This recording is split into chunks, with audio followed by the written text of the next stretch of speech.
Good morrow, my lovely little ghosts, and welcome to the Dark Orchard. I'm Laura, and this is a music react. As I said in my intro, this is a music react. More specifically, I'm going to be talking about the new Ice Nine Kills song, Your Number's Up. This song is going to be on the Silver Scream Final Cut, which will include some of the acoustic versions that we've heard of the songs from the Silver Scream, in addition to this new song, and maybe more. The reason I say this is probably the most anticipated Ice Nine Kills song of the year is because last year when I went to the Q&A, multiple people, because some didn't hear the answer, multiple people asked if there was going to be a song dedicated to Scream. I might still have that footage somewhere where Spencer answers that question, and if I do, I'll pop it in right here. Are you ever going to do a Scream song? Perhaps. A song about Scream, is that a possibility in the future? Yes, I think down the road for sure. It's one of my favorite films, and I would love to do that. But in case you didn't get that from my last statement, this song is based off of Scream, which just so happens to be my favorite horror franchise. Just a forewarning before anyone starts watching this, there will be Scream spoilers because I love Scream, and if you haven't seen Scream, you need to because it's amazing. But you definitely need to watch it before you watch this video because I'm not going to hold back on talking about spoilers. I absolutely love all of the Scream movies, especially 1 and 4, but all of the Scream movies, I love them. So of course, I also was very heavily anticipating a Scream-based song. So let's talk a little bit about the video. There were actually 2 videos released. The first video is more like a lyric video, but it starts off with an actor as a news anchor, and the headline that he had been talking about was 7 killed at a Texas campground, which of course ties into another Ice Nine Kills song. But the fact that there were 7 on them also ties into Scream, because with the exclusion of Maureen Prescott, there were 7 deaths in Scream. But of course we have Casey, Steve, then the principal, so that's 3, and then at the party we have Tatum, then Kenny the cameraman, Billy and Stu. So that's 7. So the number 7, it tied in. And to me, it just made sense that they had that little homage, 7. There's a lot of that.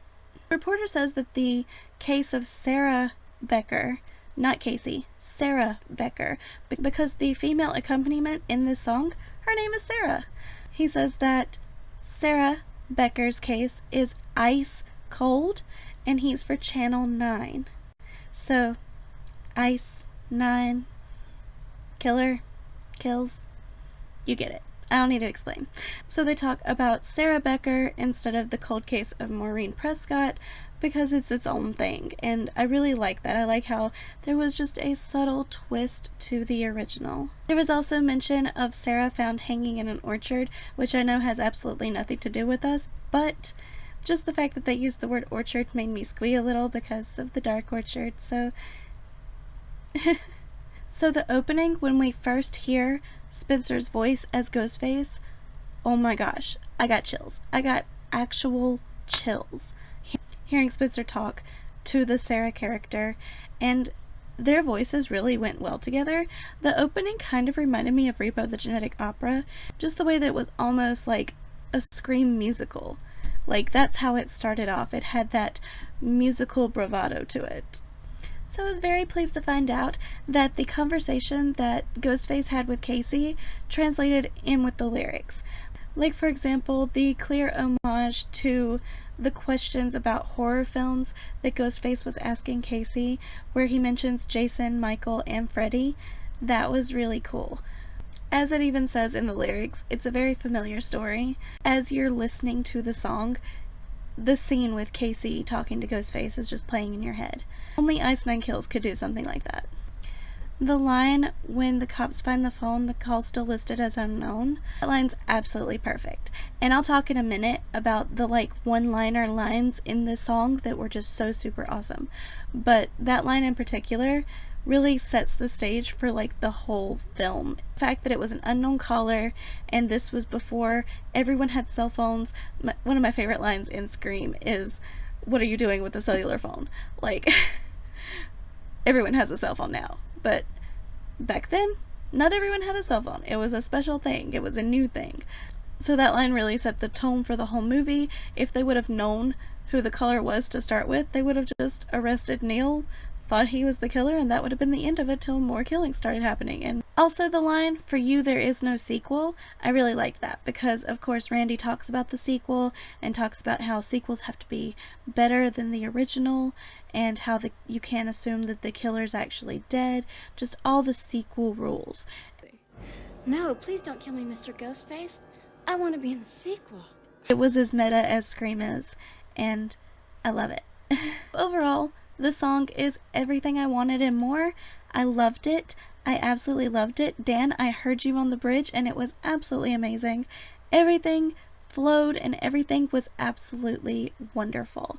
The guitar work was awesome. The breakdowns were awesome. The lyrics were fantastic. It was just everything I had hoped for in a Scream themed song. I can hear that being played in a theater or like at a drive-in before they did a showing of Scream. I think it would be perfect. I honestly wish that our drive-in theater would play that song and then play all of the Scream movies. That would be absolutely fantastic. A wonderful thing for them to do for the holidays. I'm not dropping any hints or anything, but that would be so cool. So now that we know I absolutely enjoyed the song and loved it in every single way and thought it was fantastic and would not change a thing, let's talk about the lines that stuck out to me. Let's talk about the one-liners that really stuck out. First, of course, is the "I want to know who I'm looking at," which was the turning point in the conversation with Ghostface. It was the "oh crap, I'm actually in danger" turning point. So I think Spencer really executed that and really gave you that chill factor when you heard that lyric. Of course, the line "I just buried Drew Barrymore" was really, really cute. It worked great with the flow, and it was just another subtle homage to the film. Because of course Drew Barrymore played Casey, and I remember the first time I saw Scream, I didn't know what to expect because people like Matthew Lillard and Jamie Kennedy and Drew Barrymore were in it, and I was like, what kind of movie is this gonna be? And I was pleasantly surprised. I did not expect that level of horror comedy when I saw those kind of actors. Drew Barrymore is actually the only reason that I first watched Scream, and she was Casey Becker. So I really liked that little tip of the hat to the actress that played Casey, especially since the conversation, of course, was based on the conversation of Ghostface and Casey. My favorite line from the whole song is "the knife in you brings out the life in me."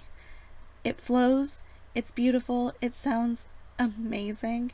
Like, it's just got that creepy, wicked, gives you chills kind of vibe, and it's so something that Ghostface would say.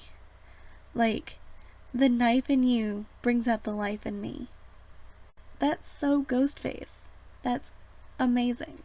I love that they kept it the Woodsboro Police Department, and the fact that Sarah lived on 1220 Craven Lane. When I heard that, I was like, wait a minute, and rewound it and listened to it again. I was like, that's amazing. That's absolutely amazing, because if you don't know, 12/20 is the date of Scream anniversary. It's when Scream came out, December 20th. And then Craven Lane is, of course, a nod to Wes Craven. Of course, Wes Craven was not only the director of Scream, but also the Nightmare on Elm Street franchise. And if you look closely in Scream, you can see Wes Craven dressed like Freddy Krueger. I actually said this at some point last year, but I believe that Ice Nine Kills could come out with an entire album just based on Scream. Like, I honestly thought that's where we were headed. I thought we were gonna open with, like, this kind of song, like, exactly this kind of song, like the conversation with Ghostface and Casey, and then it would transition into different character songs. So, like, a really upbeat sort of "it is the end" kind of tempo for a Dewey song, and maybe even like Matt from Trivium joining Spencer and doing a Stu and Billy duet kind of song. And I can totally imagine it expanding. I can totally imagine it expanding into more than just the one song, because Scream is one of those films where every character has an extreme character design. And oh my gosh, I would love, love, love, love to hear a song about Randy. Because of course, Randy was like the horror film buff. He loved all of the films. He knew all the rules. He knew all the rules of the sequels. Seemingly knew everything there was to know about horror movies and how to survive them. And Which one? I found 7 horror movies. The Addams Family, It Chapter 2, Scary Stories to Tell in the Dark, A Nightmare on Elm Street, Gremlins. Do you want to hear the remaining 2 movies? yes. Ready or not? And count down. Which one?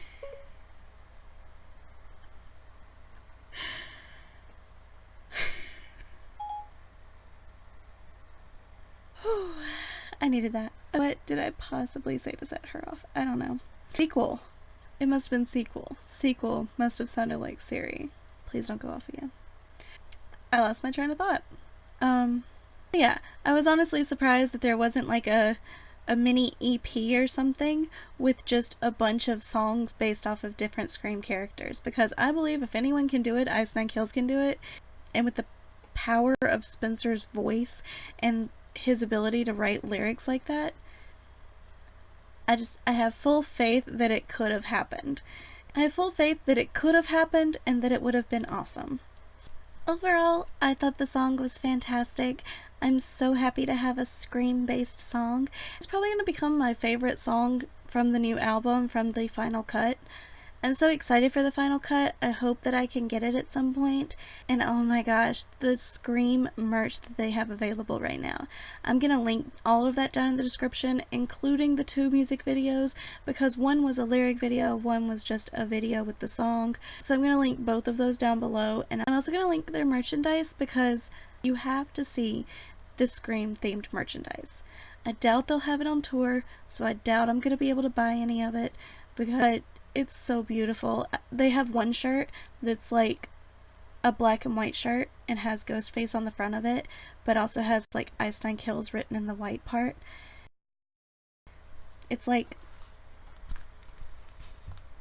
got the Ghostface face, but then it says like Ice Nine Kills in white and like other words to make up the ghost face. So that's really cute, and I really like that.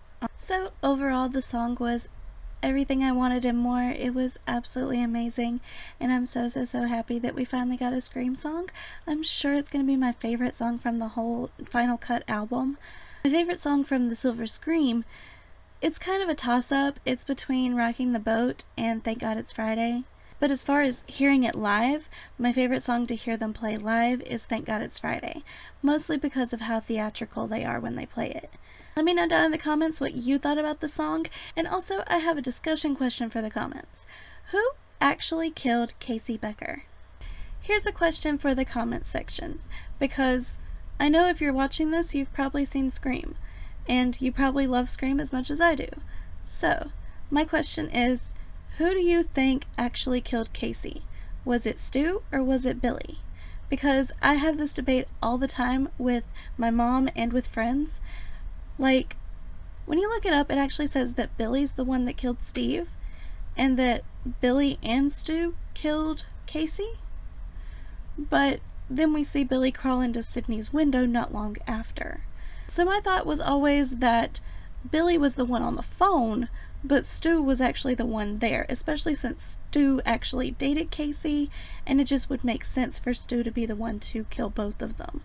But also, how could Stu by himself tie Steve down to the chair and maneuver around the house? Were they both there? It's just a debate that we have all the time, because there's a lot to think about in just that little bit of scene. Or, if we go to Scream 3, also spoilers for Scream 3, was it Roman and Stu?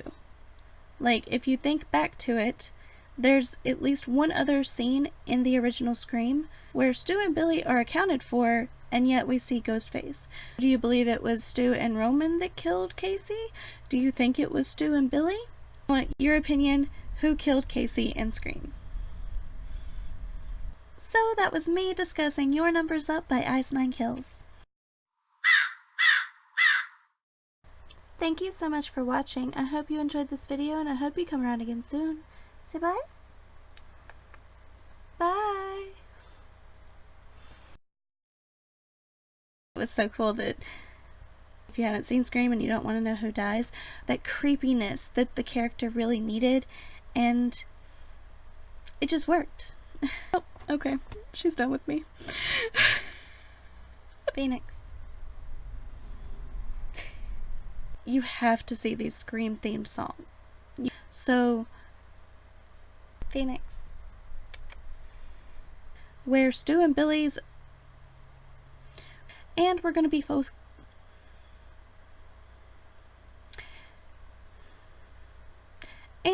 and now you know what this is about. It's covering my iPad.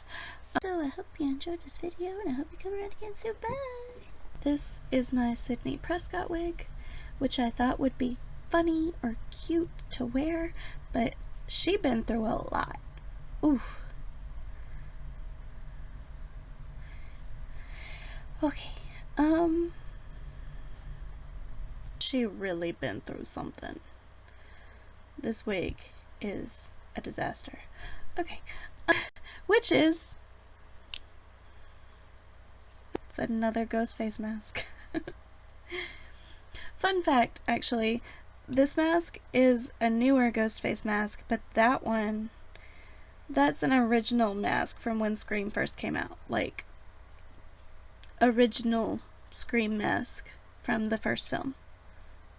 And then I also have one that's from Scream 3, when Scream 3 came out. And it actually has the 3 slashes on it. I haven't taken the tags off of this one or the other one. It's just a random fact about me. I have at least 3 ghost face masks. And I want another one. I want to get the whole costume. And I know it's weird that I don't have the whole costume, but I really want the whole costume. I just haven't found one that I liked and found one that would fit right. I might even make my own. I don't know. I really just want another ghost face mask. It's just an excuse to get another ghost face mask. And like maybe, is it about,